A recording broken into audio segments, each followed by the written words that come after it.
It's the Locked On Flyers podcast for Monday, June 17th. Your daily dose of Flyers news, analysis, and high quality content that is talking about a rare summer signing and the end of Cap Friendly.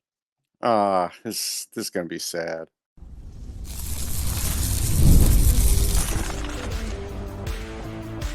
You're Locked On Flyers, your daily podcast on the Philadelphia Flyers. Part of the Locked On Podcast Network. Your team every day. Hey there, and thanks for making Locked On Flyers your first listen every day. I am Rachel Donner. You can find me on Twitter at rmiriam. I'm here as always with Russ Cohen, who's on all your favorite social media apps at Sportsology. We are at Locked On Flyers on Instagram, Threads, Blue Sky, and Twitter as well. Today's episode is brought to you by FanDuel, America's #1 sportsbook. Right now, new customers get $200 in bonus bets with any winning $5 bet. That's $200 you can use to bet everything from finals MVP to who's going to hit one out of the park. Visit FanDuel.com/lockedon and add a big win to your summer bucket list. You can subscribe to our show or follow us over on YouTube or on the SiriusXM app or anywhere you listen to podcasts. You'll get our latest episode as soon as it's available here on the Locked On Podcast Network, your team every day.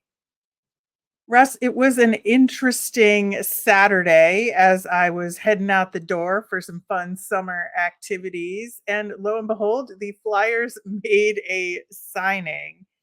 And it is Rodrigo Abols, who is a Latvian center, drafted way back in 2016 in the 7th round by the Canucks. Later was with the Panthers organization, but I think it was just a confluence of bad timing around COVID. So he wound up going back to Europe and has stayed there since. Played in the SHL last season with some success, and also has been on Team Latvia for a really long time, from U18s to World Juniors through the uh, through Worlds and everything. He had 4 points in the most recent Worlds. I guess the biggest question here is to what end? Why? Okay, so I mean, I spoke to a few people about him because I don't know him. People who know the Canucks, people who know the SHL, and for the Canucks side, it was kind of like they haven't watched him in years, but there wasn't that much there before that. Now, for the SHL side, I spoke to Jimmy Hamrin, who is a buddy of mine at EP. He does European scouting, and he basically told me, yeah, he's defensively sound, he's strong, he wins face-offs, and he's been good in the playoffs. But my whole thing is he's going to be 29. So for everybody that wants to write that this is like just making the Phantom stronger, he's not coming here to be a Phantom. He's already getting paid more than what you get paid in the AHL. This is like his shot to make the NHL. If he makes it, he's going to be a 4C, and that'll take a spot away from potentially from a younger player. Like, that's really where we're at. Now, would he go down to the, AHL for a while? Yeah, probably for a little while. But you know how these guys are. If he goes down, he doesn't get called up, he might just end up leaving. Like that happens. So I think he's here to try and make the NHL, and I don't think he's going to hang around very long. If he doesn't, only because of the age. Like, I just feel like, if he was like the other prospect they got who was 25, he's not really a prospect anymore at 25. But him, I feel like he'll hang around a little bit because he's 25. But a guy who's going to be 29, I feel it's a different mindset. Yeah, I think we were talking a couple of weeks back about the RFAs, UFAs that are kind of on the cusp right now. Yeah. And Tanner Lazinski was one of them. It seems like this guy could be a replacement for him, and Lazinski is walking. But what do Yeah, you think? there's no doubt. I mean, we felt like they were going to probably do something like that. I wasn't in favor. I was favor of it. I was pretty sure you weren't, but that's the way they're going. Right. The other interesting thing you mentioned, Oscar Eklund, who was the Yes. other signing we've had so far this offseason. Both of them are 6'4" Yeah. forwards. And so Eklund is 25, Abels is 28, about to be 29. like you said. And so it feels like this is, a combination, like you said, of shoring up the Phantoms for sure, because there are some other forwards for the Phantoms that are on Hmm. expiring contracts. So you do need some additional support down there at the AHL level. But both of these guys have sort of been given the like wink nudge, like, no, you're going to get a shot at the NHL here. Right. Yeah, no question. And look, I included in this, and we can include it in the show notes, a link from Elite Prospects who I write with, and they had a list of the tallest teams in the NHL. And right now, the two teams in the Stanley Cup are 11 and 12. Florida's 12th. So when you keep and listen, I heard this after Vegas won. Oh, everybody's big, everybody's grinding, everybody's this is the way you win. Partially, that's the way you win. Everybody sees what they want to see. So when you hear that a team needs to be bigger, okay, there's sense to that. But just being bigger isn't it. You got to be bigger, you got to be faster, you got to have finesse in your game. Like not everybody can just be big. Big isn't good enough in the NHL. And that's what I always try and get across to everybody is just having a big team isn't going to win you a Stanley Cup. It's not. There's a lot more that goes into it. Right, and I think it's a balance of all the various things, right? There's skill balances, there's size balances, there's all of that. And I think that, there's been this kind of thought that the Flyers are getting too undersized. But the evidence is not there to support it in terms No. of the signings, in terms of how they organize their draft picks, in terms of what prospects they're emphasizing and giving those Yeah. opportunities. Yes, we do have some undersized prospects, like 100%, but we have some bigger guys too. And I do think that this upcoming draft is going to be a real like test of that, right? Are Yes. they picking a variety of players? I think they will, because I think that they have voices in the room that want bigger guys. They have voices in the room that value skill over size. And it'll happen the way it happens. But I do think that it's kind of a mistake to say that they only want undersized guys. Right. No, I think that's fair. I think you have to have the balance. Like if you're watching Aaron Ekblad, you're like, okay, well, he was first overall and he was a man child in juniors. You weren't Yeah. getting that guy. So that guy's not available on the open market. So yes, it does his size matter? Yeah, his does. And but he's also an exceptional athlete. Like so Right. you can't just look strictly at size. And then look, the Flyers drafted Denver Barkey, and if they're going to draft Snoop Dogg, I saw them both in a picture. That's one small guy, one large guy. So it's there's a balance there. But Snoop Dogg's kind of old, so I don't think they're going to use Right. him. But the point is, yeah, they do still have some of those some of those smaller guys, but it does feel like they're going away from that a little bit.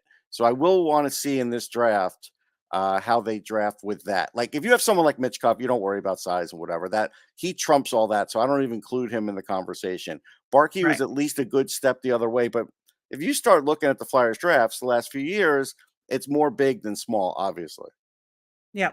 Yeah. So again, I think this upcoming draft will be a real tell in terms of what direction they're trying to go in here, as far as skill versus size or both. I think that's important.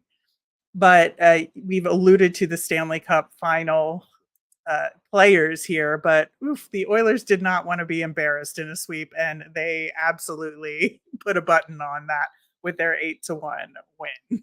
They did, although that ridiculous knee to knee should have been a 5-minute Yeah, major. How that was just 2 minutes tripping gave I them a don't know. little bit of an opening, and then the shorthanded goal, I think, that's just Oh insane. yeah, I think that all of that got Florida off their game. Bob was off his game. That's fine. They're still going to win the series. It's just, but yep. Edmonton at least, it's hard to sweep a Stanley Cup. It is. I know you're going to go back. Your mind's going to go back to '97 with the left left wing lock, but it's still very hard to do that.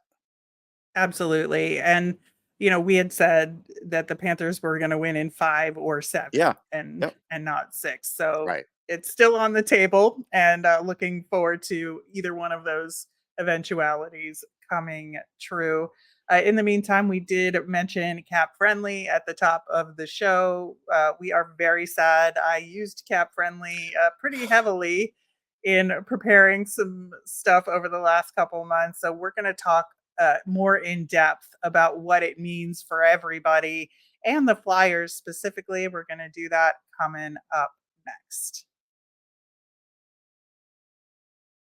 We all know how important life insurance is, but it can be overwhelming trying to find the right policy on your own. Policy Genius is the country's leading online insurance marketplace, saves you time and money so you can provide your family with a financial safety net starting today.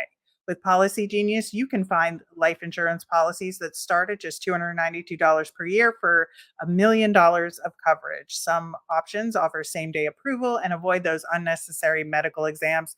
I know it feels so much better to have insurance and not have to worry about family being covered. And your work life insurance policy may not offer enough protection for what you need. And even worse, it maybe won't come with you if you leave that job. Policy Genius gives you unbiased advice from a licensed expert support team. Check life insurance off your to-do list in no time with Policy Genius. So head to policygenius.com/locked on NHL or click the link in the description to get your free life insurance quotes and see how much you can save. That's policygenius.com/locked on NHL.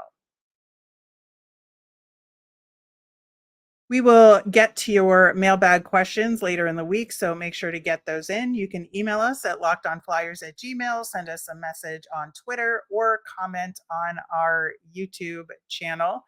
We are going to be talking a lot of draft stuff this week as it gets closer and closer. So those questions or prospects you want us to cover are appreciated as well. So Cap Friendly going away. We have talked about it, but like, what does it really mean? And especially for the Flyers. And I would say, given that the Flyers are the team in the NHL closest to that cap line, every dollar is going to count. Do they have this information internally right now? Well, certainly for their team, they do. Do they have it for every team? Probably not. I mean, not every team does, and it's not as simple as just copying everything. A lot of it has to do with the back end on how it calculates everything, all of that. Uh, do they have a buyout calculator? Maybe. If not, they may just do it the old-fashioned way. Like, we don't know, and they're not going to tell us. But I can guarantee you this is going to make them work harder because if nothing else, it's going to be harder to get the information about the other teams and what they're doing. And I think that's the biggest thing that it takes away from a team like the Flyers and most teams. But it probably, it probably aided them in some other things too. And now they're not going to have that benefit. Right. I think just being so close to that line, like every single dollar is going to mean something here. So when they're Yeah. talking about potential buyouts, when they're talking about retaining salary and what that means in a trade, potentially at deadline, when this will be gone at trade deadline, which is going to be a huge issue, I think. And I think one of the other issues is asking, what does it mean for sports media overall? Because we've been used to relying on Cap Friendly for the latest information for transactions. And I think personally, what it does that's the most frustrating is that it kind of re-cements this insider industry in terms of who's getting the information from teams on contract lengths and salaries and stuff like that, and adds some of the gatekeeping back into this. It's something that fans have been able to enjoy because of Cap Friendly and not being reliant on these like 3 or 4 sources, right? Right. So the first thing is like as far as other people's salaries, sometimes you can get that from agents, sometimes a leak source, but it's an extra phone call or two that the Flyers would have to make every time, right? When they're starting to Yeah. wonder, unless they have their own database of everybody in the league and everybody's salaries, which is unlikely. So that's one thing. Yeah, and as far as the media, like me as an example, and you used it more, I probably used it 10 to 20 times a week. And if you exponentially figure that out for media, and then for fans, obviously, it's a lot of people. It will be interesting because come free agency, when it's Yeah. going to be down, that's when we all like to talk about how much somebody's making and align that with who the potential free agents are and what they could be making. And now we're going to have to either go by memory or go by what's listed on other websites and just hope for the best with that. And because not every team gives out that information and not every writer is able to get that when a team signs a player. Sometimes, they say details not available, whatever, and you sometimes don't really see it. And so it's going to affect that talk a lot. It's also going to affect the talk about, hey, how are the Flyers doing as far as to the cap? Like, you're going to have to do it manually or hope that someone like Puckpedia can get it all together in the next few months. Otherwise, you'll be doing it manually, Rachel. Otherwise, it'll I change our mean, conversation. Like, that's a reality. thank God for my spreadsheet, but I don't know that Right. it's detailed enough that it has Right. like all the little extra dollars in terms of Yeah. bonuses or Yeah. penalties that we don't know about. So that's like where my questions lie with all the Yeah. the little stuff that Yeah. isn't Bonuses every year necessary. like that doesn't get Mhm. paid till the following year. Yep. Yeah. So that you have players with weird designations. There's that, the something Who point has C players. arbitration eligible, who Right. isn't, Yeah. I mean, that's all of that going to stuff. be hard information to come by now. Yeah, and I think, at least for this year for free agency, supposedly it's not going to go dark until like July 5th or so. So we'll have like the first few days of free Right. agency to have it as like a courtesy or something. Thanks, Caps, I And I'm guess. sure I don't people are know. screenshotting everybody's pages and stuff. And that's great for the here and now, but like in like 2 months, it'll be obsolete. Right, right. You did mention, some other potential substitutes out there. There's Puckpedia. Yeah. There's Spotrack. I don't know how you pronounce it, I but don't know either. Sport track, uh, Spo track. I Sport don't know. Track. Yeah. So those are two that are out there. And I think, I've mentioned this before, but just from a visual, like muscle memory perspective, it's hard to adjust to like know exactly where to go for things and be efficient about it. And that's just a learning curve, which is fine. Like I don't have any problem with that. It's just going to take a while to figure out where to click for all these different things It quickly is. and efficiently. But yeah, I do think in terms of having the minutia, that's where these other sites have to catch up a little bit and figuring out like different calculators and different ways of processing the information at your fingertips that maybe they don't quite have yet. And that's kind of the part of it. And I'm just wondering, like, how long do the Capitals have an advantage here? Is this a short term Well, at least six advantage for months. them? I think it's at Yeah. least 6 months because they took everybody by surprise. And now, if you wanted to get something up and running, it's going to take you months and months and months. So I'd say 6 to 8 months is probably the jump that they have on everybody, which is, a good advantage. Uh, Me personally, I'm lucky. A lot of my writing doesn't involve salary talk and cap talk and salary guessing, thankfully. But for those people that do, your job just got harder too. I mean, I feel for you. I just, that's it now is going to take a lot more to get those things. You can't just ask Siri. Siri's not going to know either. Right, and it's in terms of, like, player comparisons, and Right. finding, an equivalent contract Oh out yeah. there. I think that is the other part for me Yeah. is, like, what Capfriendly has been able to do and say, look at comparables here and Right. saying, "Okay, when we're trying to re-sign Travis Konechny, like, what do we benchmark that up Right. against?" I think that part of the tool is going to be missed as well. And I think, for fans as well, it's not just us because you want to see if your team is getting value Yeah.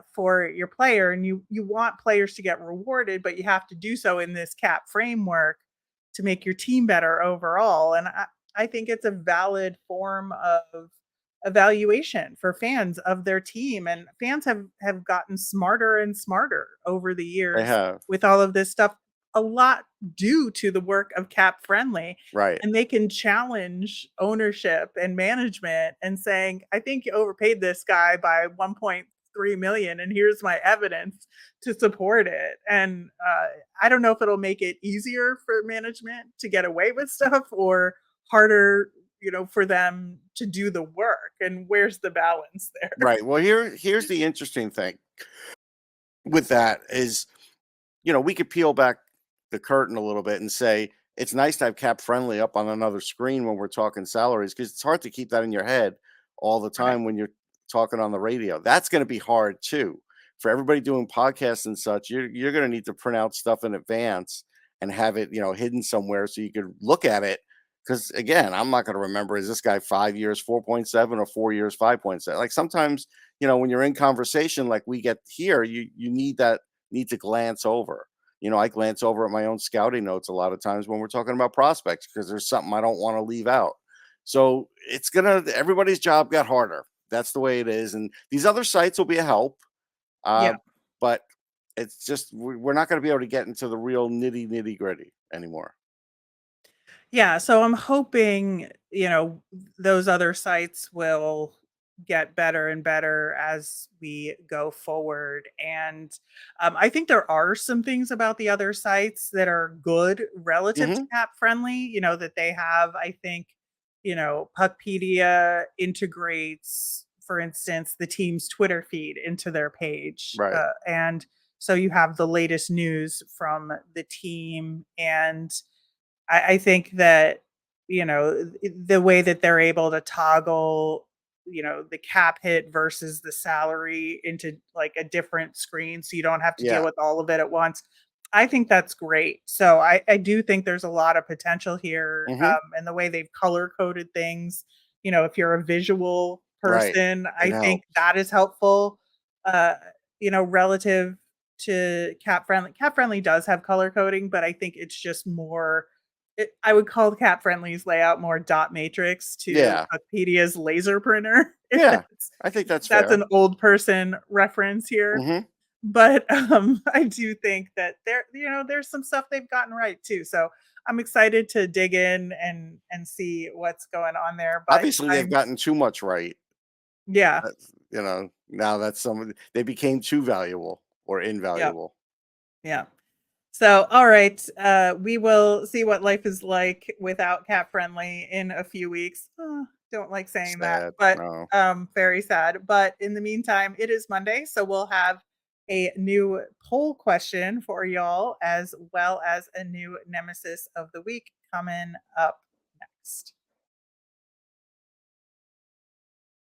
Summertime means baseball, the NBA Finals, and more, and you could bet it all on FanDuel. Right now, new customers get $200 in bonus bets with any $5 bet. That's $200 you could use to bet everything from the Finals MVP to who's going to hit it out of the park. Still go with the Celtics here. You can make a myriad of picks. I think this will be the final game, though, so just so you know. Visit fanduel.com/lockedon and add a big win to your summer bucket list. FanDuel, America's #1 sportsbook.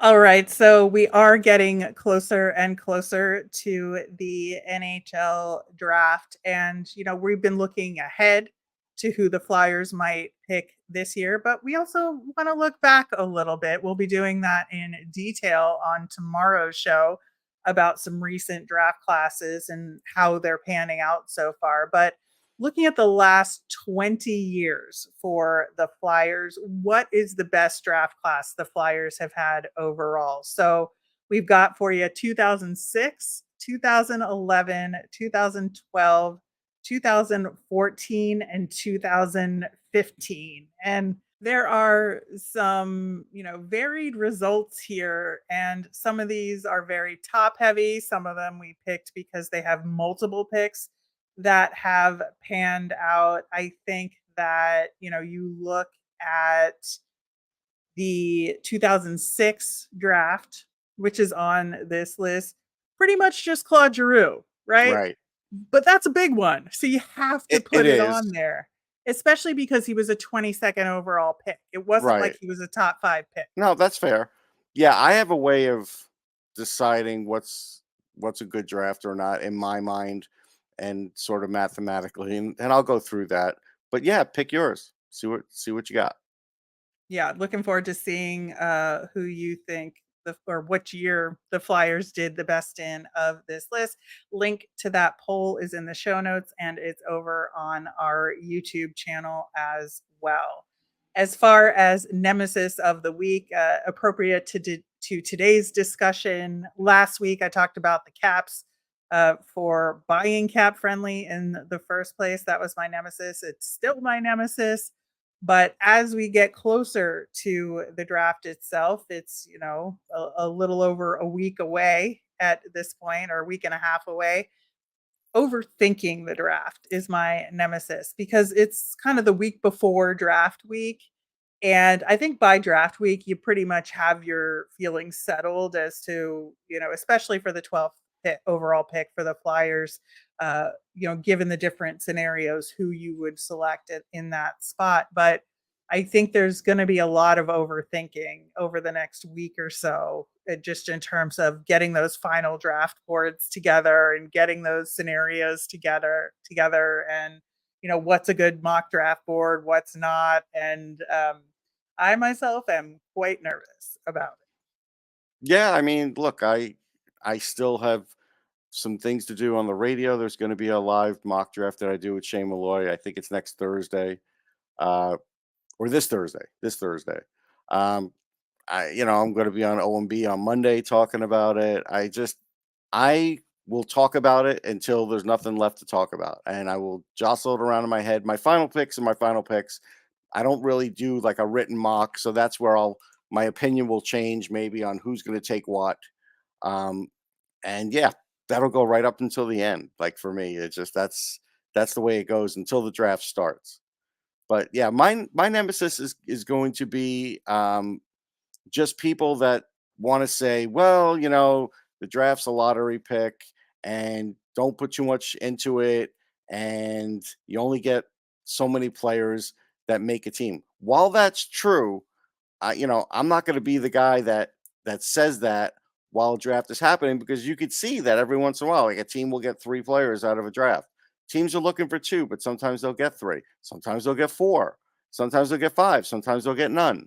So, I never want to take out the mystery or the wonderment, if that's a word, of the draft, where it's kind of like, you don't know what you're going to get. It is like a Forrest Gump kind of thing, and it's fun to see it unfold. I like all the moving parts, and so I never want to take the fun out of it for anybody. I always want, and look, and for like these kids, it's the biggest day of their life, right? So I never want to underestimate that either, and just throw cold water on it right out of the gate. So yeah, I just, I'm always careful about how I think a team did, how I think, I'll give certain opinions because I have opinions, but I'm always guarded. I don't do a winners and losers for draft. I'll tell you if I think a team, if I'll like what they did in a draft. Yeah, I like this guy, I like that guy, but I don't start grading them. I won't do that. Right. Well, which sort of brings us a little bit to the topic of tomorrow's show, when we're going to look at some of those drafts, where these are drafts that you can actually start to grade them a little bit because enough time has passed, but they're still recent enough that the players are still active. So I think that'll be an important conversation in terms of how you evaluate draft classes as well. Yeah, and that's a big deal. You need to have that time elapse where player gets injured, player takes a couple years, player switches affiliations, maybe overseas. You got to let all those things play out. Yeah, you absolutely do. All right, that will do it for today's show. Thanks so much for listening. We will be back tomorrow with some looking back at recent draft classes, and make sure you let us know if there's some potential draft prospects you want us to cover on the show. We've got one listener request later this week, so get yours in as well. You can send them in via Twitter at Locked On Flyers, email us at lockedonflyers@gmail.com, or comment on our YouTube channel. I'm Rachel. I'm on Twitter at rmiriam. That's RMIRIAM. I'm Russ. I'm at Sportsology, SPORTSOLOGY. Locked On has launched the first ever national sports 24/7 streaming channel on YouTube that's also available on Amazon Fire TV and the free Fire TV channels app, Locked On Sports Today is here for you 24/7, covering top sports stories of the day with local experts of Locked On, plus national shows covering every league. Find Locked On Sports Today available on the free Fire TV channels app. Have a great day.